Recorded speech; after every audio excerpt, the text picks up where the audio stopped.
Tiene abierta su Biblia ahí en la segunda carta de Pablo a los Corintios, capítulo 8.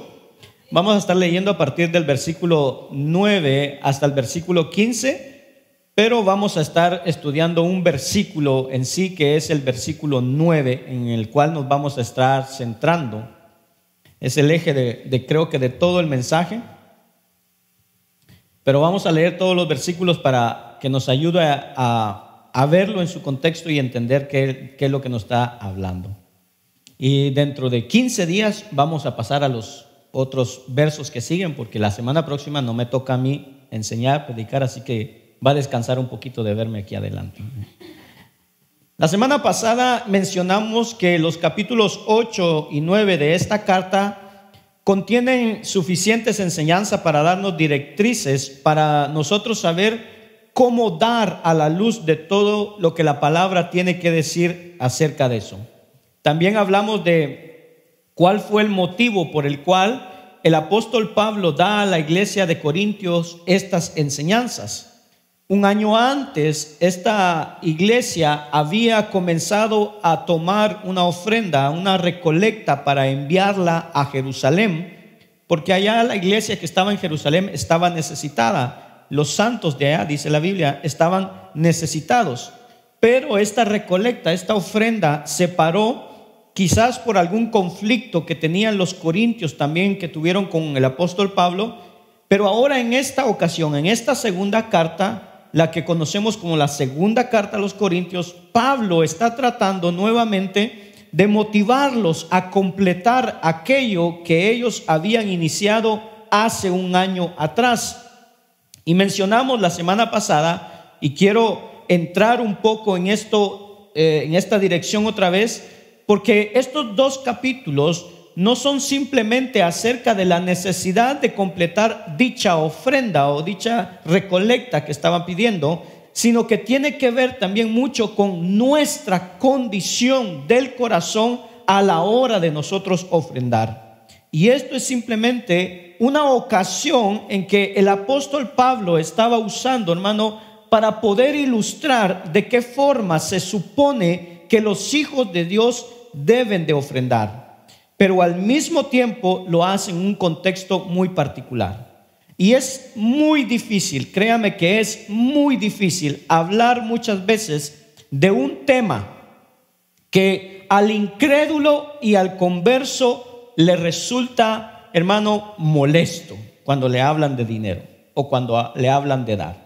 Por alguna razón, probablemente es más fácil entender la dificultad que tiene el incrédulo a la hora de dar. Lo podemos entender, pero entender el caso del creyente, hermano, que ha recibido gracia sobre gracia, es un poco difícil. Y que lamentablemente muchos de los hijos de Dios han permitido o han cedido mucho de su corazón al señorío del dinero. Pero lo peor es que aún, hermano, que aquellos que lo han hecho muchas veces no admiten o no pueden ver que eso ha ocurrido en su corazón, mientras que tal vez aquellos que están alrededor sí se dan cuenta.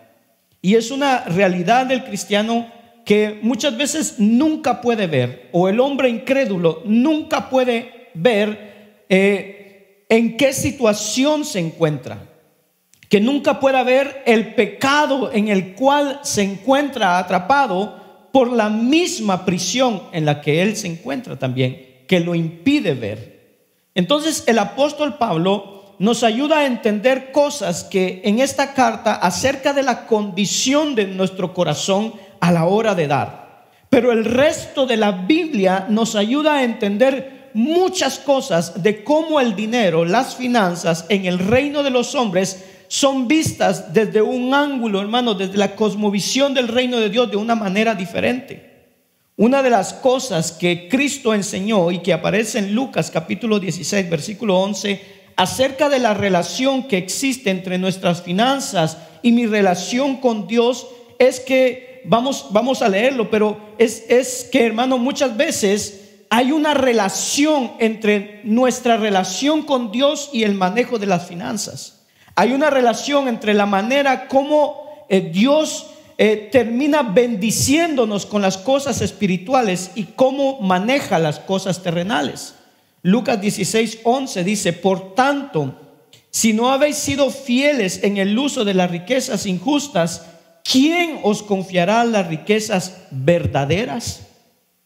Cristo llama riquezas injustas a todas las riquezas terrenales, y las otras las llama riquezas verdaderas, porque son las únicas que desde la cosmovisión de los cielos, desde cómo Dios las mira, son las únicas que verdaderamente son consideradas riquezas. Todas las riquezas de aquí abajo, de este reino en el cual nosotros vivimos, dice que no son consideradas como riquezas a la luz de lo que Dios tiene que decir. Por lo tanto, Cristo habla de las riquezas injustas y de las riquezas verdaderas. Las riquezas verdaderas corresponden a las cosas que Dios puede dar y que tiene que ver con el reino celestial. Y las riquezas injustas son todas las riquezas de este mundo. ¿Por qué? Porque en la manera en cómo el dinero se produce o se tiene, muchas veces hay injusticia a lo largo del camino. Y Dios dice: yo observo cómo los hombres, y en particular mis hijos, o sea, cada uno de nosotros, administran lo que yo les doy. Y conforme a su fidelidad, entonces dice: yo los bendigo con riquezas verdaderas o no, riquezas espirituales o no. Y a la hora de nosotros pensar en el ofrendar, en dar o diezmar para Dios, muchas veces, como hablábamos en el mensaje anterior, la excusa ha sido que realmente no tenemos suficiente efectivo para dar a tales propósitos. Y muchas veces decimos: ojalá tuviera más para dar mucho más. Y cuando vemos las estadísticas y los estudios, realmente descubrimos que muchas veces la gente no tiene para darle a Dios porque ya se ha gastado lo que tenía en cosas que no tienen valor eterno.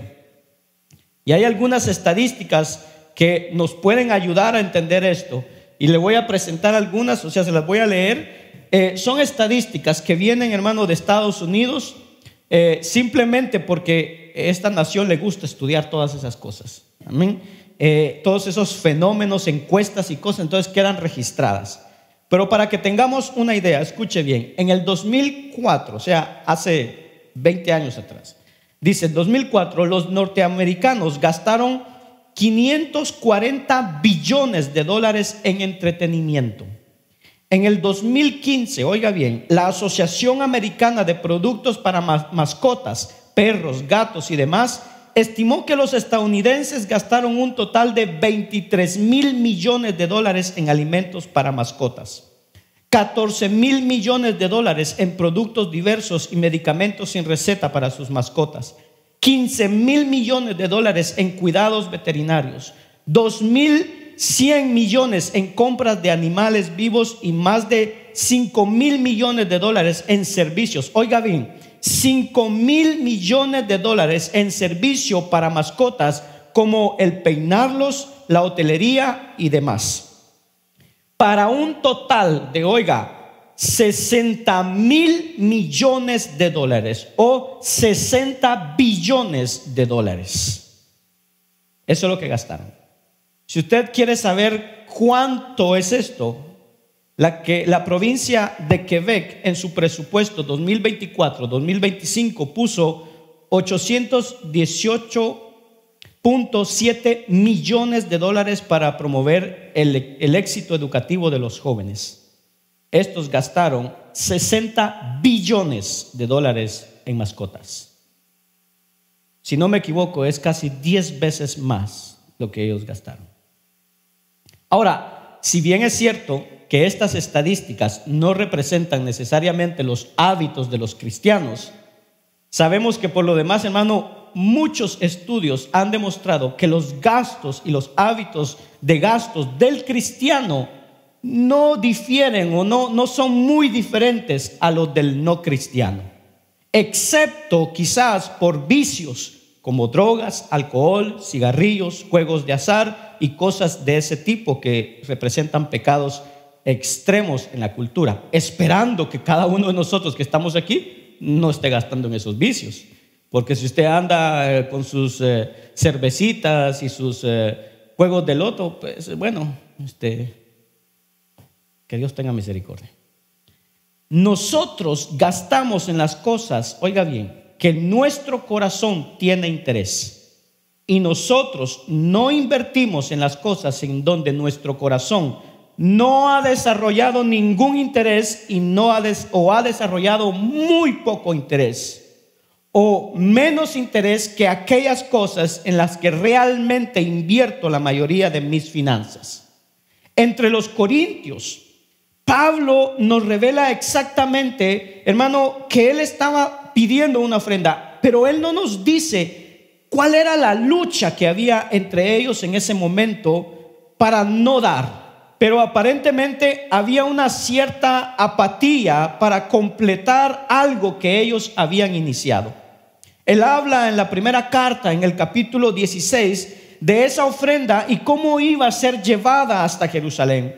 Y entonces, ahora que les escribe en esta segunda carta, él les está dando una motivación para que ellos pudieran hacer algo que ellos habían dejado a medias en hacer. Les estaba dando un incentivo para que pudieran dar. Y lo primero que hace es, como vimos la semana pasada, él les presenta un ejemplo, hermano, podríamos decir un intensivo terrenal, un ejemplo terrenal, una ilustración. Él les presenta a las iglesias de Macedonia, que eran Tesalónica, Filipo y Berea. Cómo esas iglesias dieron de una manera, como vimos la semana pasada, dieron de su profunda pobreza, dieron en medio de una gran aflicción. Esas iglesias dieron voluntariamente, dieron de acuerdo con sus posibilidades y dice, y más allá de sus posibilidades. Estas iglesias dieron de esa manera porque primero dice que se dieron al Señor y luego, dice Pablo, se dieron a nosotros mismos.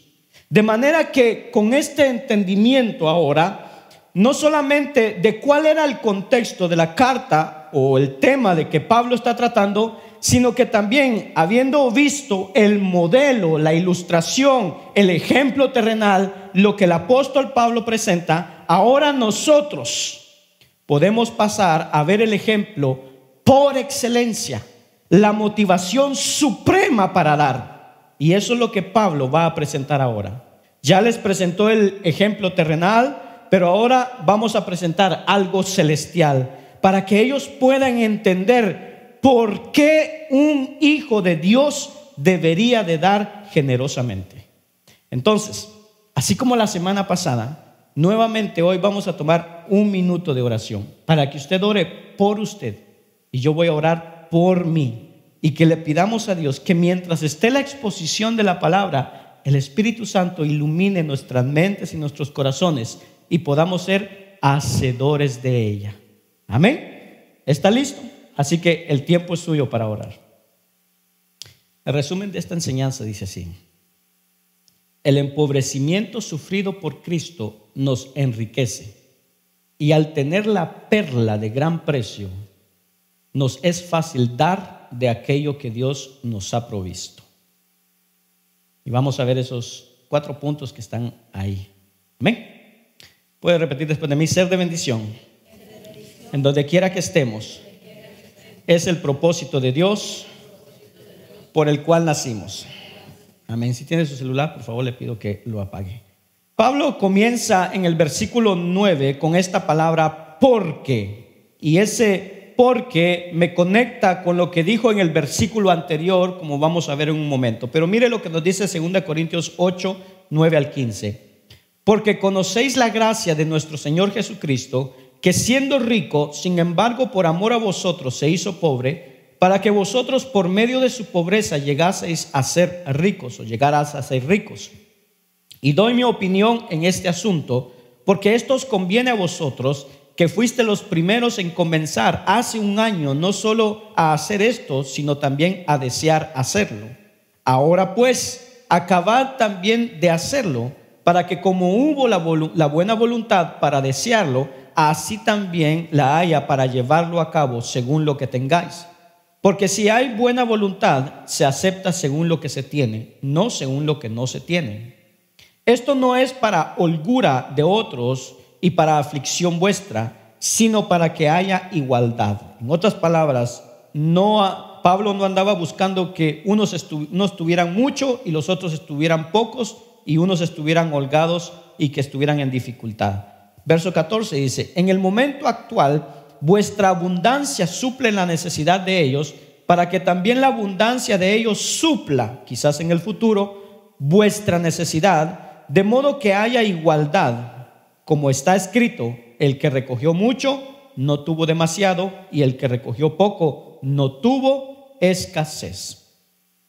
Ahí está el apóstol Pablo nuevamente diciéndoles a los corintios: esta es la motivación, la razón número uno por la que ustedes deberían de dar. Y entonces, cuando él comienza a decir esto, presenta a Cristo, presenta su entrega como la motivación. Él precede en el versículo 9 con esto que vamos a leer. Versículo 8 dice así: no digo esto como un mandamiento, sino para probar por la solicitud de otros también la sinceridad de vuestro amor, o de nuestro amor. Pablo viene y está escribiendo esto, lo que él está pidiendo. Él dice: no es un mandato, pero sí una prueba. Es para probar lo genuino, lo real de su amor por Cristo, por su reino, por su obra, por lo que él ha hecho por nosotros. ¿Por qué? Inmediatamente después él empieza y entonces él presenta a Cristo como el mejor ejemplo, el mejor modelo, la mejor motivación, la mejor razón para que usted y yo podamos dar generosamente. Y esa razón aparece en el versículo 9, y escuchemos otra vez. Dice: porque conocéis la gracia de nuestro Señor Jesucristo. O sea, esto no es un mandamiento, esto es una prueba de amor. Porque conocéis la gracia de nuestro Señor Jesucristo, que siendo rico, sin embargo, por amor a vosotros se hizo pobre, para que vosotros por medio de su pobreza llegarais a ser ricos. Con ese solo versículo, el apóstol Pablo nos deja ver algo de manera directa y algo de manera indirecta. Nos deja ver de manera directa la cara de una moneda y podemos concluir lo que hay del otro lado de esa moneda. Pablo me dice que, oiga bien, la manera en cómo Cristo se dio a sí mismo, esa debe ser mi motivación número uno para yo dar. Eso es lo que está hablando Pablo. Eso está claro en el texto. Creo que no necesitamos explicarlo mucho. Pero por el otro lado, él me deja ver, oiga bien, que lo que movió a Cristo a darse a sí mismo de esa forma fue su gracia, que fue, hermanos, su amor que nos visitó abundantemente. Eso está también ahí en el texto. Dice: sin embargo, conocéis la gracia de nuestro Señor Jesucristo, que por amor a vosotros. Entonces, esa es la motivación de Cristo para venir, para darse, para entregarse. La gracia que al visitarme se desbordó en amor hacia nosotros. Eso yo lo tengo claro de un lado de la moneda. Pero del otro lado de la moneda, entonces, oiga bien, yo puedo concluir que muchas veces la razón por la que usted y yo no damos como deberíamos de dar es porque no amamos como Cristo amó ni al mundo, ni la obra de Dios en el mundo, ni el reino de Dios. Porque claramente Juan 3:16 dice que Dios amó tanto al mundo que dio a su Hijo para rescatarlos, para rescatar a todos. Envió a su Hijo unigénito. Dios nos amó y luego dio. El acto de amar precedió al acto de dar. Entonces, cuando yo amo a Dios, yo doy. Si no amo a Dios, o mi amor por Dios es muy poco, pues igualmente mi dar será muy poco. Entonces, podemos concluir que del otro lado de la moneda, si yo amara más al mundo a la manera de Dios, para que la gran comisión se extendiera, para que el evangelio se extendiera, si amara más el reino de los cielos, si amara más lo que Dios ama, yo diera de mí en todo el sentido de la palabra. Yo puedo concluir eso y puedo concluir también que es el otro lado de la moneda, hermano, que la razón por la que usted y yo no damos más de lo que damos es porque nosotros no damos proporcionalmente a lo que Dios nos ha dado. Nosotros hemos recibido, dice la palabra, gracia sobre gracia, y su gracia ha sido infinita. Dios nos ha amado de manera infinita y Dios nos ha dado a su Hijo. Su Hijo se ha dado a sí mismo juntamente de esa forma, hermano, de manera infinita. Nos ha dado todo en Cristo para mi beneficio. Yo lo he recibido, pero a la hora que me toca dar, como que yo no doy proporcionalmente a lo que yo he recibido. De manera que en un sentido estoy siendo injusto, porque me quedo con mucho más de lo que yo debería de dar. Y eso habla mucho de cómo está mi corazón. Y eso nos lo presenta Pablo en el versículo 9, de la manera que Cristo se dio. Ahora, algunos pudieran decir, bueno, pastor, usted sabe que yo no doy más porque es que yo he visto que yo en el pasado he dado, pastor, pero yo he visto que la gente no usa bien lo que yo he dado. La gente no lo merece.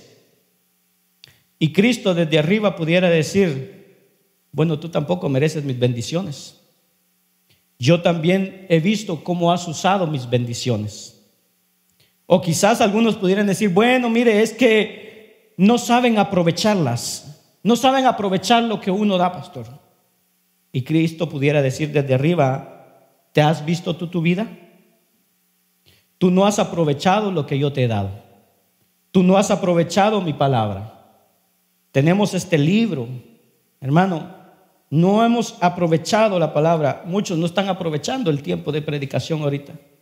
Yo he escrito un libro de la historia de la humanidad y tú no lo lees, no lo aprendes. Tú no aprovechas a tus hijos muchas veces. Yo te los he dado y tú no los has enseñado en mi palabra.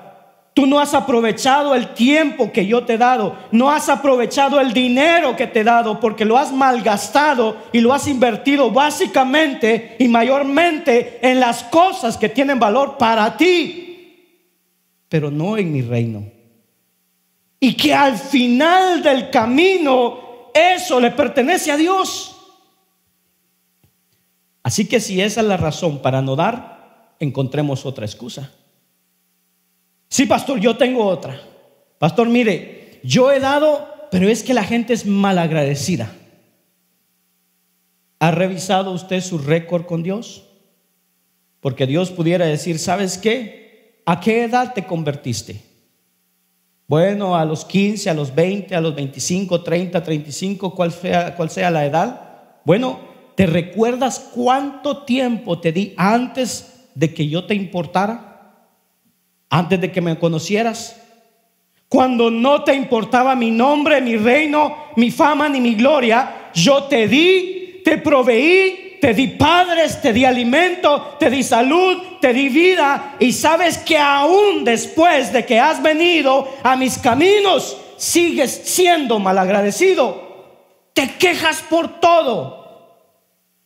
Y al final no reconoces que lo que tienes es porque yo te lo he dado. Y no agradeces.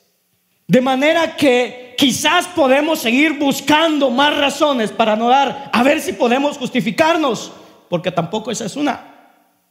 Bueno, pastores que no saben administrar el dinero. La gente no sabe administrar y Dios puede decir, pues, ¿has revisado tú tus finanzas? ¿Has revisado tus deudas cómo andan? ¿Tú has visto de qué manera has invertido el dinero que yo te he provisto? Que le has dado más a los hombres que al reino de Dios. Y eso sería una buena manera, hermano, que no administramos bien lo que Dios nos da. Dios podría decir: ¿sabes que muchas veces tienes más riquezas injustas que riquezas verdaderas? Y esa no es una forma de administrar. De manera que eso tampoco es una excusa de yo dar o de no dar. Bueno, sí, es verdad, pero ¿sabe qué, pastor? Mire, revisando mis finanzas, yo no sé si voy a poder dar lo suficiente, porque no sé si voy a tener el día de mañana, y entonces no puedo dar por eso. O sea, Dios te dice: ¿te sientes inseguro? Sí, es que tengo que ser sincero, me siento inseguro. Ok, entonces tu fe, tu confianza está puesta en el dinero y no en mí. Como que eso suena o huele a incredulidad. ¿Y sabe que la incredulidad es falta de fe? ¿Ah, sí? No lo sabía. Pues sí, es falta de fe. Bueno, si falta de fe, y la falta de fe, todo lo que no viene de la fe, es pecado. Entonces, ¿cuál es la razón por la que no damos? ¿Qué otra razón podríamos inventar? Cuenta la historia que en una ocasión 2 amigos se encontraron al comienzo de sus carreras en la universidad, y uno de ellos era muy próspero. Pero hablaron cuando iban a iniciar su carrera, se encontraron y empezaron a hablar acerca de cuánto ellos necesitarían para retirarse tranquilamente cuando ellos ya fueran grandes. Y se encontraron y empezaron a hablar, y dice: bueno, yo creo que eso va a tomar como $1,000,000, hace unos años atrás. Y dice que pasaron 10 años y entonces se volvieron a encontrar. El otro amigo lo llama, se encuentra con él y le dice: oye, con relación a aquella meta, ¿por dónde andas? ¿Cómo vas? Y entonces el amigo le dice: oye, tú sabes que lo ingenuo que yo era, $1,000,000 no era suficiente. Realmente ya pasé del 1,000,000, pero yo no me siento seguro. Yo estimo que eso requeriría más o menos 5 millones para yo poder retirarme con seguridad. Pasaron otros 10 años y vuelven a encontrarse los amigos y le dice: oye, ¿y cómo ahora te va con la meta? ¿Por dónde andas? ¿Cómo está eso? Y dice: bueno, ¿sabes qué? A la verdad, ya voy por 20 millones y todavía me siento inseguro. Yo era un poco ingenuo. Y la verdad que el amigo no se había percatado de cuán ciego él estaba con relación a sus metas y el dinero. A veces nosotros, hermano, no damos simplemente por nuestra forma egocéntrica de evaluar y de ver la vida. Yo necesito recordar continuamente que yo fui llamado de las tinieblas a su luz admirable para proclamar sus virtudes, y una de las virtudes extraordinarias de nuestro Dios es su habilidad de dar. Dios estaba contento en la Trinidad. Se aman mutuamente, hermano, están satisfechos en sí mismos, son perfectos, no necesitan de nada. Pero como Dios es amor, Dios decidió crear al hombre para darle al hombre parte de lo que él es, porque el amor da por naturaleza, y por tanto cuando su Hijo viene justamente por amor a nosotros. Eso es lo que nos dice el versículo 9. Dios Padre dio a su Hijo, Dios Hijo dio su vida, la cambió en la cruz, hermano, por un hombre egoísta, rebelde, orgulloso, vanidoso, pretencioso, mal agradecido y todos los demás adjetivos, como yo. Como usted no, como yo. Si usted y yo tuviéramos, hermano, la compasión de Jesús, diéramos movidos por lo mismo. No es lo que nosotros vemos en el otro. Lo que vemos, hermano, no es lo que eso es lo que nos debe de mover a dar. Es lo que vemos en Jesús, el motor para dar. Es lo que vemos en Él y cómo Él se dio y cómo Él me ha dado lo que, hermano, no debiera de darme. Lo que debería de movernos a dar. No es lo que el otro piense, diga, haga, dé o no dé. Si Dios hubiese, oiga bien, si Dios hubiese esperado ver algo bueno en nosotros, jamás nos hubiese dado la salvación. Jamás. Si Dios hubiese esperado ver algo bueno, que fuéramos dignos de recibir algo, hermano, usted y yo estuviéramos esperando hasta ahorita, tal vez algunos de nosotros condenados al infierno, y Él también estuviera esperando, hermano, algo que nunca llegaría a darnos nada. Es lo que vemos en Jesús. Y desde la época de Jesús, desde antes de la época de Jesús, la gente ha tenido dificultad para dar, pero en ocasiones la gente ha dado, como pasaba en los tiempos del maestro, para ganarse la aprobación de los hombres. Y cuando leemos acerca del Sermón del Monte en el capítulo 6 de Mateo, el maestro hablaba de que no deberíamos, hermano, tocar trompeta a la hora de nosotros dar. Y no sabemos exactamente cómo él estaba usando esa ilustración de la trompeta. Si esto significaba que a algunas personas les gustaba ir, hermano, y alardear y mostrar lo que estaban dando, y eso sería como el toque de trompeta para que lo vean, para que lo aplaudan, para que lo aprueben. O si se estaba refiriendo a las ocasiones especiales en donde la trompeta era tocada y todos venían al templo, y algunas personas aprovechaban ese momento para empezar a dar y dar grandes cantidades, justamente para ser visto. No sabemos, pero Jesús dice: no toques trompeta. Pero evidentemente algunos de los hombres, sobre todo de los fariseos, estaban dando dinero para ganarse la aprobación de los demás. Y no solamente para ganarse la aprobación de los demás, sino, oiga bien, sino porque entendían que la generosidad era una expresión de su santidad, de su santificación, lo cual no era cierto. En ese contexto del Sermón del Monte, Cristo dice que cuando nosotros damos de esa manera, para que nos miren, para que nos aplaudan, para que nos digan qué bueno eres, dice que nosotros somos hipócritas. La palabra hipócrita es en el lenguaje antiguo, en la antigüedad, era usada, hermano, para referirse a un actor que está fingiendo en una obra de teatro, que está fingiendo algo que él no es. De ahí viene. Y Cristo está diciendo que cuando nosotros damos para ganarnos la aprobación de los hombres, o para que alguien nos aplauda, estamos fingiendo algo que no somos. Nosotros sabemos de diferentes maneras, hermano, lo que está detrás del corazón del hombre no dadivoso.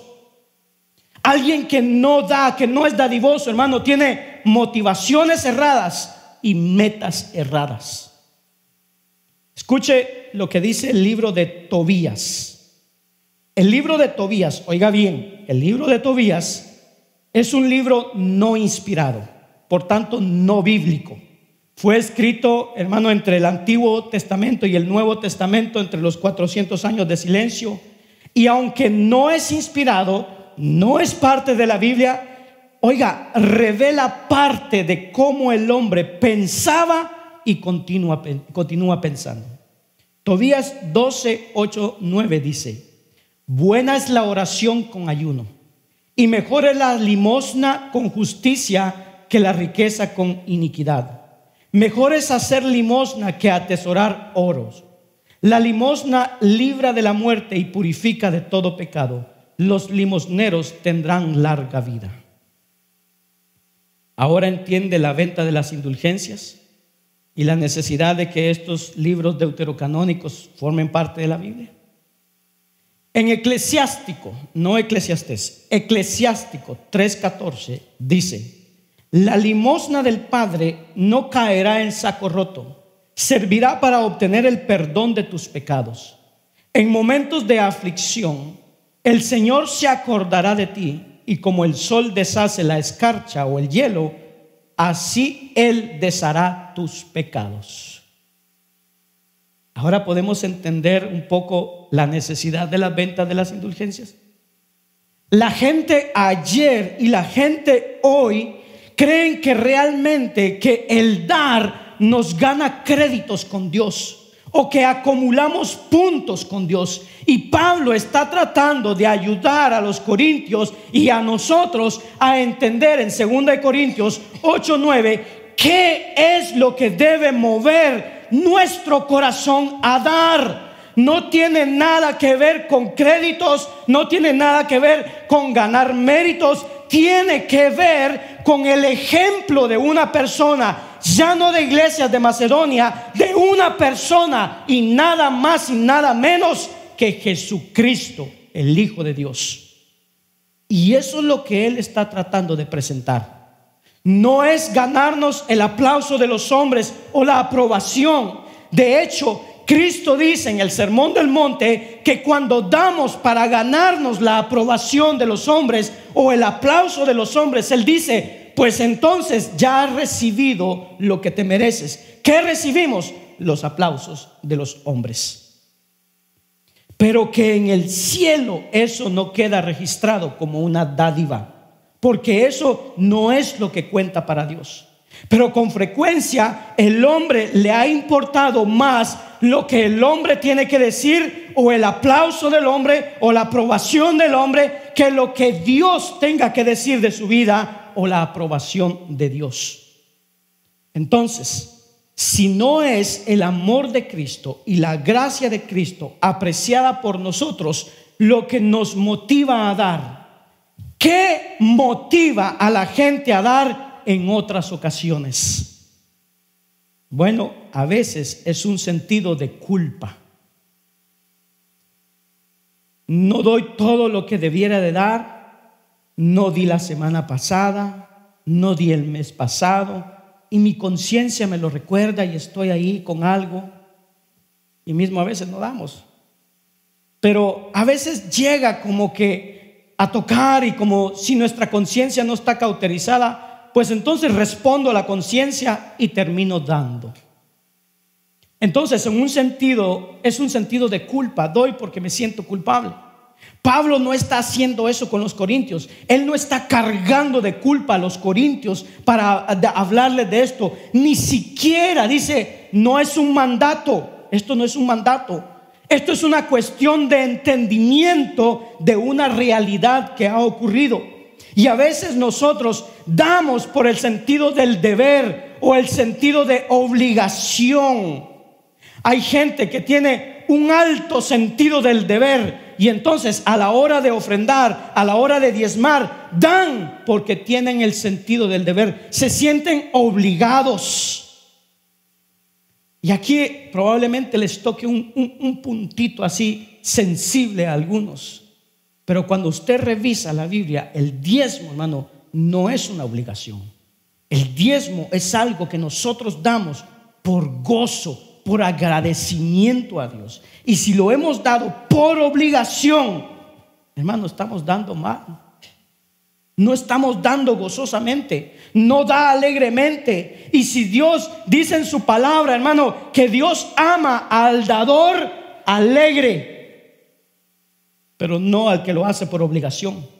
Y al hacerlo por obligación, hermano, bueno, mejor que dar que no dar. Pero Dios dice: no, síguete moviendo, porque necesitas entender finalmente que en 2 Corintios 8:9, ahí está, hermano, la motivación para nosotros dar. Que Cristo, siendo rico, se hizo pobre para que nosotros, que éramos pobres, llegásemos a ser ricos. Ahora, ese es el texto que a los maestros del evangelio de la prosperidad les encanta usar y exprimir para decir, o que diga el texto algo que no está diciendo. Es obvio, oiga bien, es obvio que Pablo no está hablando de riquezas materiales cuando dice que Cristo era rico y se hizo pobre. De la misma manera que no está hablando de riquezas materiales cuando dice que nosotros éramos pobres y llegamos a ser ricos. Pablo dice algo similar en 2 Corintios, en esta carta, en el capítulo 6, versículo 10. Él dice: como pobres. O sea, él, Silas y Timoteo, dice, como pobres, pero enriqueciendo a muchos. Obviamente, cuando nosotros vemos la vida de Pablo, Pablo no enriqueció a nadie materialmente aquí en la tierra, pero sí los hizo ricos por la gracia de Dios.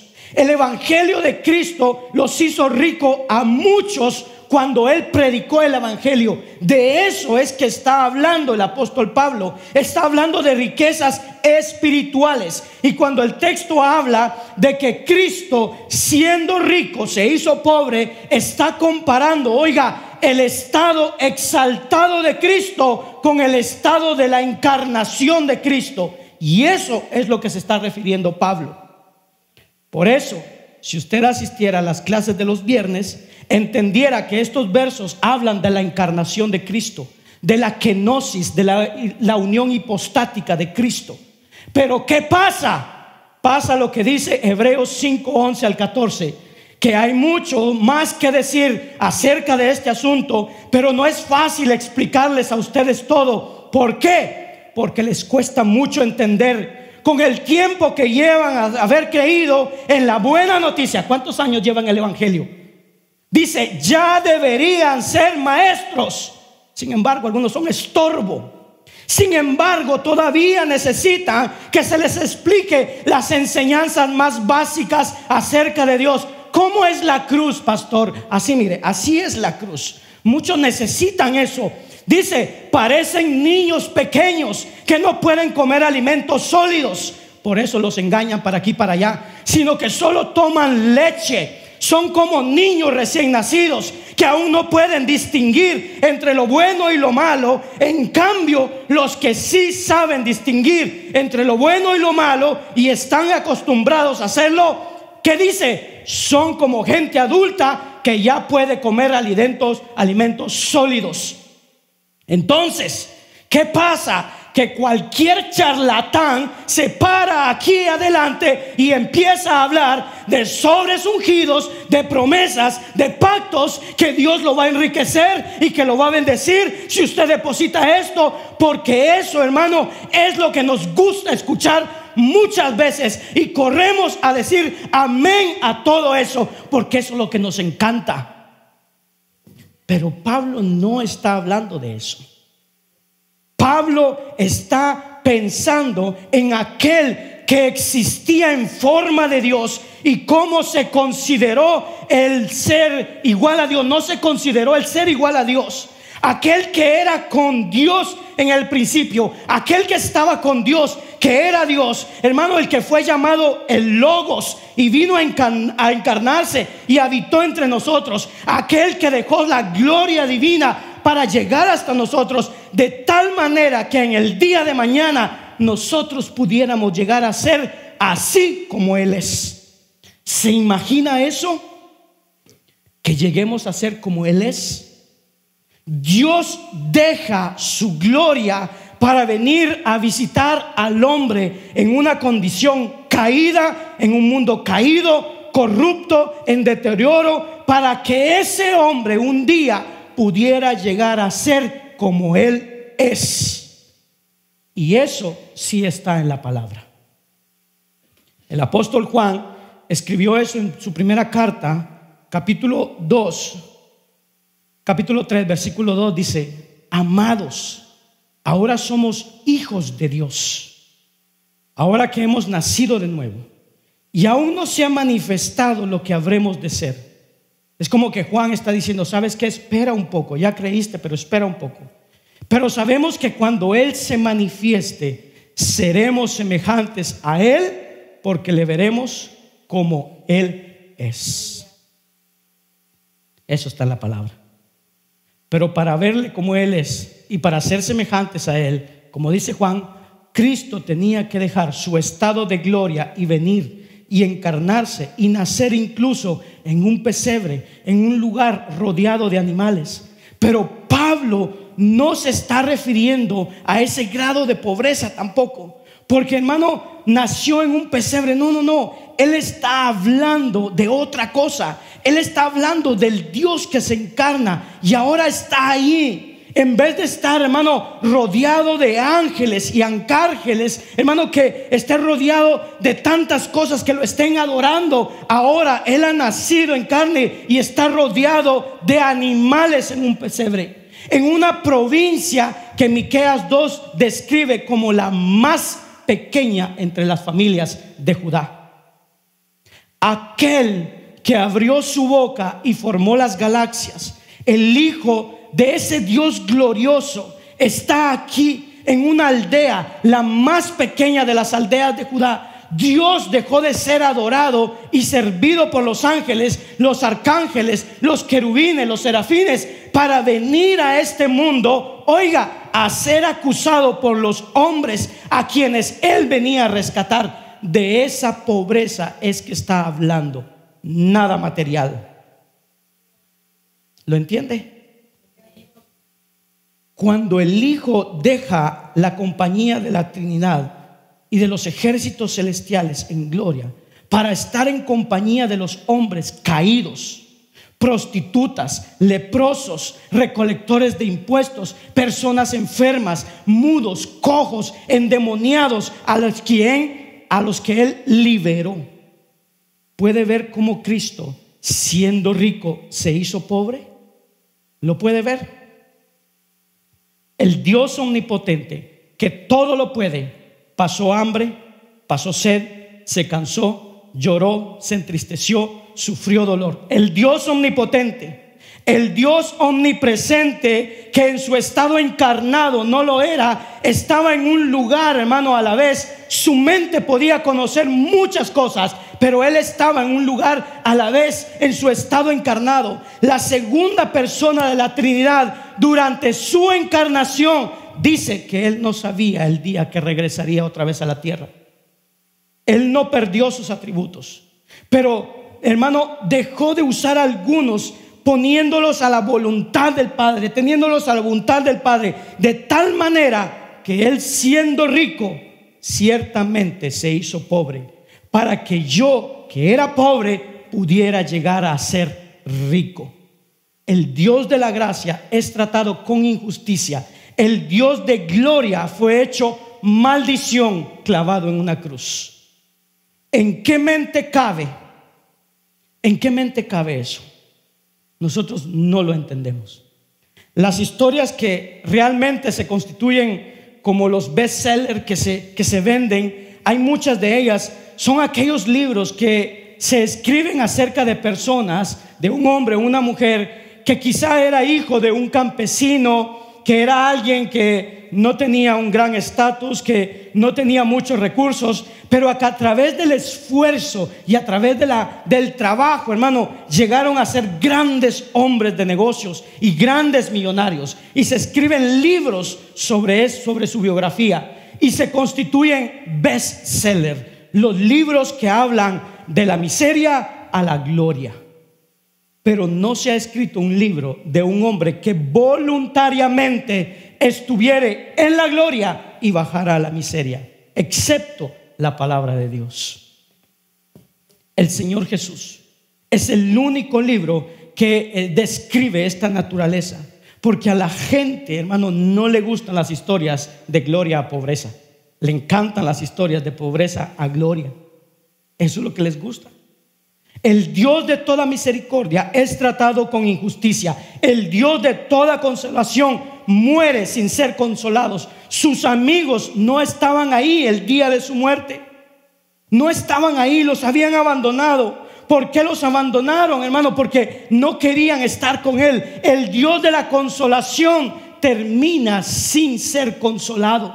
El origen de la vida muere. El dador de la vida tiene que perder la suya. Cristo vino y se sometió a los riesgos, hermano, de esta vida terrenal, temporal, pasajera, para que yo pudiera disfrutar de una vida celestial y eterna. ¿Puede ver de qué manera él, siendo rico, se hizo pobre? El que no conoció pecado fue hecho pecado para que yo pudiera llegar a ser justicia de Dios en él. Él fue rechazado para que yo pudiera ser aceptado. ¿Se imagina eso? Él fue rechazado. Él dijo: Padre, yo seré rechazado por los hombres en la cruz, pero yo voy a hacer esto, Padre, porque ahí abajo hay gente que está siendo rechazada y quiero que sean aceptados. Él fue herido para que yo, que me había autoherido por mi propio pecado, pudiera ser sanado de mis heridas. Puede ver de dónde Cristo, hermano, está y a dónde baja. De esa pobreza es que está hablando. De manera que no es en términos materiales, sino de esta manera. Ahora, la otra pregunta entonces: si el versículo 9 me dice que él siendo rico se hizo pobre, oiga, ¿de qué manera yo que era pobre me he hecho rico? ¿De qué manera me he hecho rico? Y debemos de contestar a eso, porque eso es lo que Pablo está presentando como motivación para dar. Y bueno, debemos recordar que nosotros, hermano, estábamos corrompidos por el pecado completamente, y que vamos a llegar a ser santos como Cristo. Seremos como Él es. El hombre que quedó destituido de la gloria de Dios, que, mi hermano, pasará la eternidad disfrutando de la gloria de Dios. Estaba destituido de la gloria, espiritualmente pobre, muerto, y ahora, hermano, va a terminar disfrutando de una gloria eterna. Adán y su descendencia lo perdieron todo, pero resulta que cada uno de los que estamos aquí vamos a ganarlo todo, y hermano, nos va a hacer herederos y coherederos de Cristo. Podemos ver de qué forma pasamos de ser pobre a la riqueza. Morí espiritualmente, estaba muertos en delitos y pecados, y ahora me ha dado vida. Y no solamente vida, me ha dado una vida eterna, lo cual implica que no la puedo perder. Cuando mis progenitores, mi hermano, pecaron, quedé con una mente en tinieblas, entenebrecida, y Dios ahora ilumina la mente, y esa mente que hoy conoce parcialmente, en aquel día conocerá completamente. Lo que nos dice 1 Corintios 13. La voluntad que quedó esclavizada al pecado, llegará el día que será sometida voluntariamente, gozosamente a la voluntad de Dios, para nunca más pecar. El hombre condenado a la muerte ha sido exaltado a la gloria, y ahora Pablo está diciendo a los corintios y a nosotros: ¿qué otra motivación necesitan? ¿Qué otra cosa necesitan comprender, recibir para moverte a dar? ¿Qué más necesitas? Yo le pregunto, ¿qué más necesitamos para dar? Si Cristo nos ha dado todo. Y quizás la forma de resumir algunas de las cosas que quisiera decir hoy, que por el tiempo no puedo, pero la mejor forma de hacer esto es leer a Pablo mismo, el autor de esta carta. Pero en la primera carta, en el capítulo 15, cuando está hablando de la resurrección, para que podamos ver juntos de qué manera pasamos de la pobreza a la riqueza. 1 Corintios 15:42, mire lo que nos dicen. Así es también la resurrección de los muertos. Oiga, se siembra en cuerpo corruptible, eso es pobreza. Se resucita en cuerpo incorruptible, eso es riqueza. Se siembra en deshonra, eso es pobreza. Se resucita en gloria, eso es riqueza. Se siembra en debilidad, pobreza. Se resucita en poder, riqueza. Se siembra en cuerpo natural, eso es pobreza. Se resucita en cuerpo espiritual, eso es riqueza. Hay un cuerpo natural, hay un cuerpo espiritual. Versículo 46. Sin embargo, el espiritual no es primero, sino el natural, luego el espiritual. El primer hombre es de la tierra, terrenal, pobreza. El segundo hombre es del cielo, riqueza. Como es el terrenal, así también así lo son los terrenales. Y como es el celestial, así son también los celestiales. Éramos terrenales, pero ahora somos celestiales. Y tal como hemos traído la imagen del terrenal, así llegué con esta imagen terrenal. Dice, traeremos también la imagen del celestial. Así como yo tenía una imagen de un hombre caído en delitos y pecados, de esa misma manera voy a heredar la imagen del hombre celestial, que es Cristo. Esa riqueza 50. Y esto digo, hermanos, que la carne y la sangre no pueden heredar el reino de los cielos. No, porque eso es pobreza. Ni lo que se corrompe hereda lo incorruptible. No, porque eso es pobreza. He aquí, os digo en misterio, no todos dormiremos, pero todos seremos transformados en un momento, en un abrir y cerrar de ojos, a la trompeta final. Pues la trompeta sonará y los muertos en Cristo resucitarán incorruptibles y nosotros seremos transformados. Eso es riqueza. Porque es necesario que esto corruptible se vista de incorrupción, sí, Señor, y esto mortal se vista de inmortalidad, así será. Pero cuando esto corruptible se haya vestido de incorrupción, aleluya, y esto mortal se haya vestido de inmortalidad, entonces se cumplirá la palabra que está escrita. Oiga, devorada ha sido la muerte. ¿En qué? En victoria. ¿Dónde está, oh muerte, tu victoria? ¿Dónde, oh sepulcro, tu aguijón? El aguijón de la muerte es el pecado y el poder del pecado es la ley. Pero oiga, a Dios gracias que nos da la victoria por medio de nuestro Señor Jesucristo, de pobreza a riqueza. De eso está hablando. ¿Entendió lo que es la riqueza espiritual?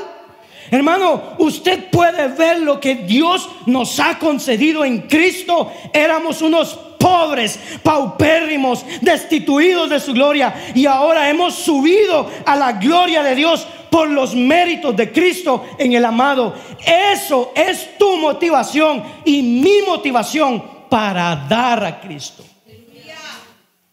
¿Puede verlo? Es inconcebible. Es inconcebible. Yo voy a ir cerrando y resumiendo y aplicando en el texto que estamos viendo, porque, hermano, estamos en medio de un tiempo muy grande de apostasía que tiene que ver con este evangelio de la prosperidad. Y este versículo ese versículo 9 de 2 Corintios 8 es un versículo eje para los maestros del evangelio de la prosperidad, porque ellos toman ese versículo y lo tuercen como tuercen el resto de las escrituras, para significar que Cristo se hizo pobre para que yo pueda ser rico materialmente. Es inconcebible pensar que los maestros de la prosperidad prefieran riquezas materiales que no van más allá de la tumba, que riquezas espirituales que lo acompañen por la eternidad. Es inconcebible. Pero este es el evangelio que al hombre le resulta atractivo. Yo le aseguro que si yo le estuviera predicando aquí bendiciones, prosperidad, estuvieran brincando de alegría. No se estuvieran durmiendo, estuvieran brincando de alegría, gritando de gozo, porque eso es lo que nos resulta atractivo. Pero este es el evangelio, hermano, que el hombre predica. El mejor predicador del evangelio de la prosperidad, ¿quién piensa que es? Satanás. Él fue el que le predicó el evangelio de la prosperidad a Jesucristo en el desierto. Él va a donde Cristo y le dice: Jesús, mira, todos los reinos de este mundo te los ofrezco. Evangelio de la prosperidad. No tienes que esperar, no tienes que ir a la cruz, no tienes que sufrir, lo puedes ser ahora mismo. De hecho, no tienes que someterte al Padre, lo puedes hacer a lo Frank Sinatra, a tu manera. Ahora mismo solamente tienes que adorarme, te postras a mis pies y lo tienes ahora. A mí me ha sido dado todo. Esto es alcanzable para ti, Jesús. No tienes que trabajar, aquí y ahora. Y la humanidad y muchos de los creyentes se han inclinado a esto. Jesús no lo hizo. Él sabía. Jesús sabía lo que eran riquezas eternas y lo que eran riquezas mundanas, injustas. Cuando Cristo era rico, se hizo pobre en su encarnación. Satanás encontró una manera de predicar el evangelio de la prosperidad que tampoco nació ahí. El evangelio de la prosperidad nació en el Edén. Porque escuche cómo se llama. Se llama evangelio de la prosperidad. En otras palabras, si me sigues, te prospero. Pero oiga bien, ¿qué se le puede ofrecer a una pareja que lo tiene todo? ¿Qué se le puede ofrecer? No le puede ofrecer salud, porque Adán y Eva lo tenían. No se habían enfermado, ni se iban a enfermar, eran perfectos. No le puede ofrecer cosas materiales, ellos tenían el planeta entero para ellos. ¿Qué le puede ofrecer? No se le puede ofrecer nada de lo que el Evangelio de la prosperidad ofrece, pero puede ofrecer prosperidad.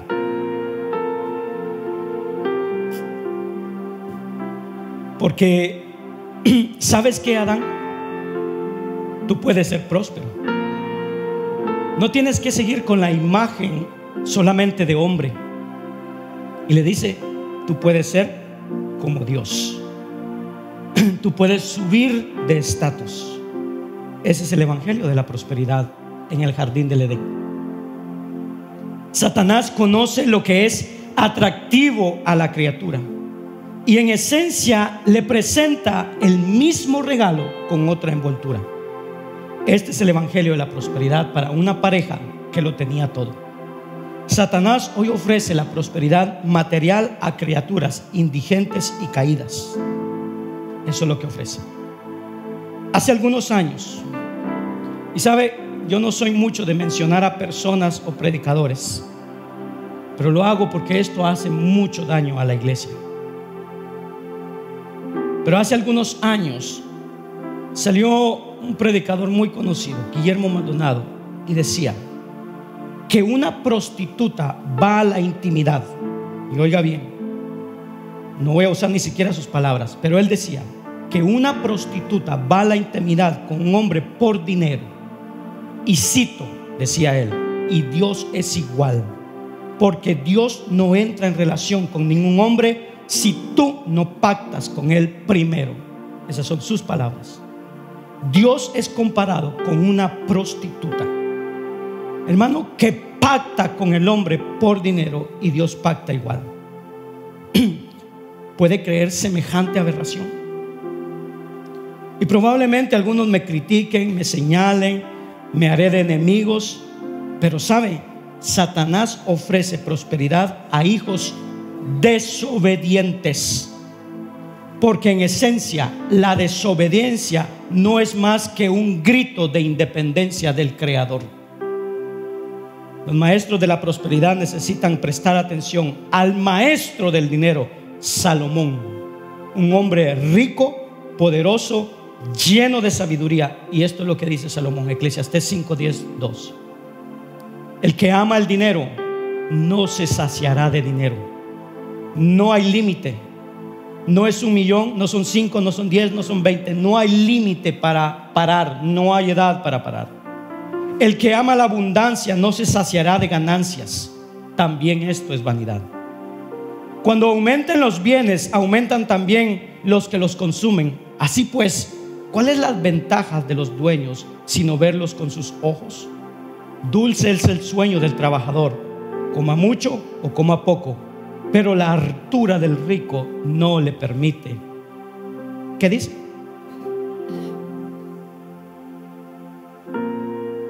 Oiga bien, esto no representa una condenación al rico. Esto no es una condenación al rico, porque este es Salomón, es un hombre rico, es un hombre poderoso el que está hablando.